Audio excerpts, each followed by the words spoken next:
Page 477. I looked up just in time to see Oliva running at Hosey, throwing haymakers, Glavine said. I was like, what is this about?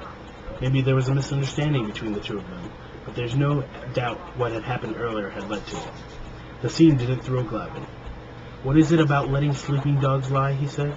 You've got a team that's playing out the string. The last thing we want them to do is come into Sunday with the idea that it's a big game for them. There's no doubt we riled them up, and the fight just added to it. If there was any doubt about how the Marlins felt, it was dispelled in their clubhouse after the game. Fuck the Mets, Hanley Ramirez said.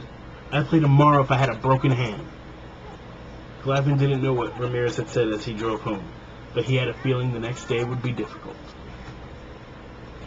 Continuing from page 480. Ramirez stepped in to lead off.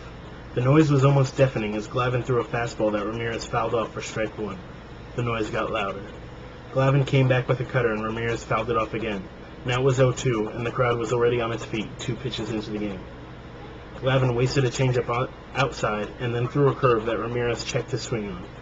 Glavine asked home plate umpire Joe West to check with Ed Rapuano at first to see if Ramirez had gone around. I was hoping, he said later, but I didn't really think he had swung. Neither did Rapuano. It was 2-2. The next 2 pitches may very well have defined the day for Glavine and the Mets. Glavine threw 2 changeups, both good ones. Nasty pitches, he said, and Ramirez laid off both of them. Either could have been a strike. Neither in West's minds were. Ramirez walked. A little bell went off in Glavine's head, not so much because he had walked Ramirez after being up 0-2, but because of the way he had walked him. He doesn't take a lot of walks, Glavine said.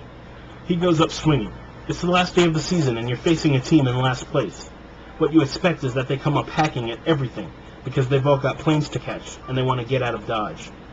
His approach to that at-bat was the kind you see in a big game. He really worked at it. That told me that these guys weren't here just to get it over with and go home. They had come to play. A sleeping mutt had been awakened on Saturday, but it wasn't the Mets. As Dan Uggla came up, Glavine happened to glance in the direction of the Marlins' dugout. What he saw gave him a little more reason to be worried. Every Marlin was on the top step. He had expected to see all of his teammates on the top step. Their season was at stake. But not the Marlins. Not on September 30th. Not with a record of 70-91.